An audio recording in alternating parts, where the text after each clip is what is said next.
Hello दोस्तों, नमस्कार। Welcome back to curious Sharif for the daily dose of football. तो सबसे पहले बात करते हैं इंडिया के डिजास्टर्स यूनिटी कप परफॉर्मेंस के बारे में। डिजास्टर्स क्यों? क्योंकि on the field end of the field दोनों जगह पे हमारी टीम ने डिसअपॉइंट किया है। सबसे पहले अगर हम ऑन द फील्ड फेलियर की बात करें तो कल खेले गए थर्ड प्लेस प्लेऑफ मैच में हम जिम्बाब्वे से 1-0 से हार गए। कुछ लोग बोलेंगे कि हमारी टीम ने अच्छी फाइट पुटअप की, हमने सिर्फ एक पेनल्टी के थ्रू ही गोल कंसीड किया है, लेकिन ओवरऑल अगर आप टूर्नामेंट में हमारी परफॉर्मेंस देखेंगे तो 2 मैचेस हमने खेले, 3 गोल कंसीड किए, 0 गोल स्कोर किए। एंड आप चाहे कितना भी बोल लो कि भाई हमारी टीम ने फाइनल थर्ड में अच्छे चांसेस क्रिएट किए थे, उसको सिर्फ कन्वर्ट नहीं कर पाए। तो देखिए 211 कंट्री फुटबॉल खेलती है, उसमें जो सक्सेसफुल फुटबॉलिंग कंट्रीज़ है एंड बाकी जो कंट्रीज़ है उनमें क्या डिफरेंस है? मेहनत हर कोई कर रहा है, हर कोई यहाँ पे हार्डवर्क कर रहा है to be successful in football. But जो लोग उस हार्डवर्क, उस मेहनत को रिजल्ट में कन्वर्ट कर पा रहे हैं, they are the successful footballing nation. और हम ये नहीं कर पा रहे हैं, that means it's a failure. Simple सी यहाँ पे यू कैन से कि यहाँ टर्म्स है ये। दूसरा, ऑफ द फील्ड कैसे फेलियर हुआ? तो देखिए जो यूनिटी कप के ऑर्गेनाइजर्स हैं उन्होंने इंडिया को क्यों इनवाइट किया था? इंडिया की नेशनल टीम की यहाँ पे परफॉर्मेंस देख के या फिर उनकी क्वालिटी देख के नहीं किया था।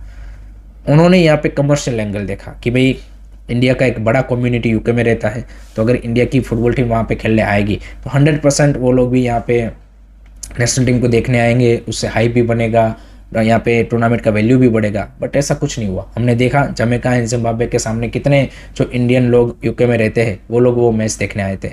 एंड वो उनका भी यहाँ पे समझ में आता है ये मैच नहीं देखने आने का, क्योंकि वो लोग जिस कंट्री में रह रहे हैं वहाँ पे उनका जो फुटबॉल के साथ एक्सपोजर है वो क्वालिटी एंड कम्पिटिटिव फुटबॉल वाला है। एंड वो किसी भी छोटे से टाउन में भी अगर रह रहे हैं, वो चाहे वो उन्होंने प्रीमियर लीग के मैचेस भी ना देखे हो, उन्होंने जो इंग्लैंड के 2nd, 3rd, 4th डिवीज़न के भी अगर मैचेस देखे अपने लोकल लेवल पे, they are more competitive and their players have more quality than what our national team plays, और उनका जो हमारे प्लेयरों का क्वालिटी है। तो वो लोग भाई कचरा देखने तो नहीं आएंगे, नेशनल टीम खेलते हुए देखने का हर किसी को प्राइड होता है, बट इतना गार्बेज तो देखने कोई नहीं आएगा। तो ये यहाँ पे आप एक्सपेक्ट नहीं कर सकते फैंस से कि भाई हम यहाँ पे ऐसी क्वालिटी में फैंस से डिमांड करें कि हमें सपोर्ट दिखाएं। You need to produce a better football, simple सी बात है। तो ये भी एक बड़ा फेलियर है। तीसरा एक और एंगल है एंड वो है कि भाई ये जो फेलियर हुआ इसके लिए रिस्पॉन्सिबल कौन है? तो ऑब्वियसली उसमें भाई सबसे पहला नाम तो कोच का, खालिद जमील का ही आएगा, क्योंकि चाहे कैसा भी आपका फुटबॉल का हालत हो, at the end of the day भाई जो टीम की सबसे पहली रिस्पॉन्सिबिलिटी आती है वो कोच की होती है, चाहे वो सक्सेस हासिल करे तब या फिर फेलियर हासिल करे तब। तो as a coach Khalid Jamil को जो रिस्पॉन्सिबिलिटी दी गई थी नेशनल टीम की, उसमें तो वो फेल हुए हैं क्योंकि आप एशियन कप क्वालिफाई नहीं करवा पाए। एंड देखिए कितने सीरियस है हमारे स्टेक होल्डर्स या फिर decision makers regarding footballs development, वो इसी बात से पता चल जाता है। क्योंकि जो जिम्बाब्वे के सामने जो कि आपसे थोड़ी सी हायर रैंक टीम है, उनसे आप 1-0 से हारे, उनको वो लोग ज़्यादा हाईलाइट करेंगे, प्रमोट करेंगे rather than the bigger failure of Asian cup qualification, कि जहाँ पे आप अपने से lower rank Hong Kong, Singapore and Bangladesh के सामने एशियन कप क्वालिफाई नहीं कर पाए। तो ये हमारी सीरियसनेस है, हमारी प्रायोरिटीज़ है, हमारा विज़न है, आपके कोच का विज़न है, आपके प्लेयरों का, आपके फेडरेशन का, जिसका भी बोल लीजिए। तो it's a collective failure. 100% Khalid Jamil का भी फेलियर है, उसके साथ जो पूरा नेशनल टीम का सेटअप है उनका ये फेलियर है। बट अनफॉर्चुनेटली इनकम्पिटेंट लोग जब यहाँ पे डिसीजन मेकिंग में होते हैं एंड इनकम्पिटेंट लोगों को लाते हैं, देन यही चीज़ होगी। तो it's a failure of everyone, coach, players, AFF, national team manager, everyone. So unfortunately होगा कुछ नहीं, एंड ऐसे ही चीज़ें आगे कंटिन्यू होगी। बाकी आपको कैसा लगा यूनिटी कप? आपके क्या थॉट्स है अबाउट द नेशनल टीम? क्या चेंजेस होने चाहिए? क्या यहाँ पे हमने गलतियाँ की? सारे जो थॉट्स है कमेंट सेक्शन में ज़रूर बताइए। सेकंड अब बात करते हैं इंडिया अंडर 23 के बारे में। तो उनके लिए भी एक डिसअपॉइंटिंग सी ही खबर आ रही है। तो उनके जो ये जून फीफा विंडो में 2 मैचेस अरेंज किए गए थे अगेंस्ट ओमान, वो यहाँ पे अब कैंसिल कर दिए गए हैं, क्योंकि ओमान की टीम अनफॉर्चुनेटली इंडिया ट्रैवल नहीं कर पाएगी। तो उसके चलते जो 2 मैचेस का अरेंजमेंट था वो अब नहीं हो पाएगा। लेट्स सी क्या कोई लास्ट मोमेंट पे अरेंजमेंट AFF कर पाती है, या फिर इंडिया अंडर 23 अब जो नेक्स्ट फीफा विंडो है उसमें ही हमें खेलती हुई देखने को मिलेगी। So that's unfortunate to see. And India under 23 के लिए भी next year Asian cup qualifiers आ रहे हैं। So this are the important matches for them, but unfortunately अभी तो ये मैच कैंसिल हो चुके हैं।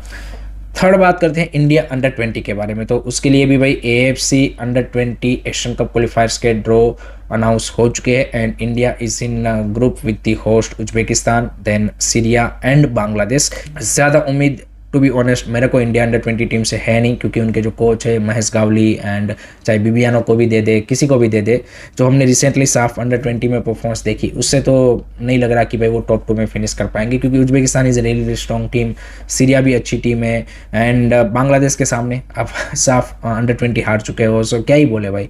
And this is the you can say कि reality of India under 20 team also. अच्छा चांस है उनके पास एक एशियन कप में क्वालिफाई होने का, बट प्रिपरेशन उसी ऐसी नहीं दिख रही है, कोच से वो कॉन्फिडेंस नहीं आ रहा एंड इवन प्लेयरों की भी क्वालिटी उस लेवल की नहीं दिख रही कि जिससे हम एक्सपेक्ट करें कि हाँ भाई ये टीम कुछ अलग कर देगी। सो इंडिया अंडर 20 के लिए भी ओवरऑल उस पॉइंट ऑफ व्यू से ज़्यादा होप है नहीं। आपको क्या लगता है, आपकी क्या थॉट्स है, कमेंट सेक्शन में ज़रूर शेयर कीजिए। Now let's move on to the world football and उसमें भाई यहाँ पे कुछ पॉजिटिव या फिर एक कुछ होपफुल चीज़ हमें कल दिखी and that is the UCL final, what of final. It was unfortunately Arsenal यहाँ पे मिस आउट कर गया अपना पहला UCL ट्रॉफी एंड PSG ने back to back time UCL को अपने नाम कर लिया है under coach Luis Enrique and what of final. It was मज़ा आ गया, पेनल्टी शूटआउट में भाई फाइनल डिसाइड हुआ। आर्सेनल ने भी आई वुड से कि PSG को ज़बरदस्त टक्कर दी, स्टार्टिंग में वो हेवर्ट्स का बेहतरीन गोल देखने को मिला, देन सेकंड हाफ में डेम्बेले ने भाई पेनल्टी के थ्रू इक्वलाइजर डाला एंड देन पेनल्टी शूटआउट्स हुए, तो मज़ा आ गया भाई। Overall it's a worth it and जैसे मिकेल आर्टेटा ने बोला कि हमने एक बड़ा ट्रॉफी ज़रूर जीता है लेकिन the biggest one we missed out, so yeah that's completely true and what a journey for Luis Enrique and this PSG team after you can say कि Messi, Neymar and Mbappe. I think they completely transform this team into the one of the best in Europe in terms in particularly UCL, so they deserve this I would say कि trophy, but मज़ा आ गया। It's a full on entertainment and worth it of a UCL final। आपको कैसा लगा final, आपके क्या thoughts है, कमेंट सेक्शन में ज़रूर शेयर कीजिए। लास्ट में बात करते हैं, फाइनली लिवरपूल के मैनेजमेंट ने आर्ने स्लॉट को सेक कर दिया है। जी हाँ दोस्तों, इस सीज़न के एंड से पहले पिछले 6 महीने से खबरें आ रही थी एंड फाइनली ये डिसीजन कंफर्म हो चुका है एंड आर्ने स्लॉट ने फर्स्ट सीज़न में काफ़ी ज़्यादा होप दी थी, क्योंकि पहले ही सीज़न में उन्होंने प्रीमियर लीग टाइटल भी जितवाया टीम को, लेकिन जिस तरीके से इस सीज़न टीम की परफॉर्मेंस रही है उससे डेफिनेटली फैंस भी काफ़ी ज़्यादा डिसअपॉइंट थे उनकी मतलब वे ऑफ स्टाइल से in terms of the football point of view and now the name coming up is Andy Iraola. So देखते हैं क्या उनको फाइनलाइज किया जाता है या फिर कोई नए मैनेजर को लिवरपूल लाती है। आपकी क्या चॉइस होगी, कमेंट सेक्शन में जरूर बताइएगा। So that's it from my side guys regarding today's football news. I hope कि आपको वीडियो पसंद आया होगा। Keep supporting this channel, don't forget to like, share and subscribe करिए सरी। जय हिंद, जय भारत।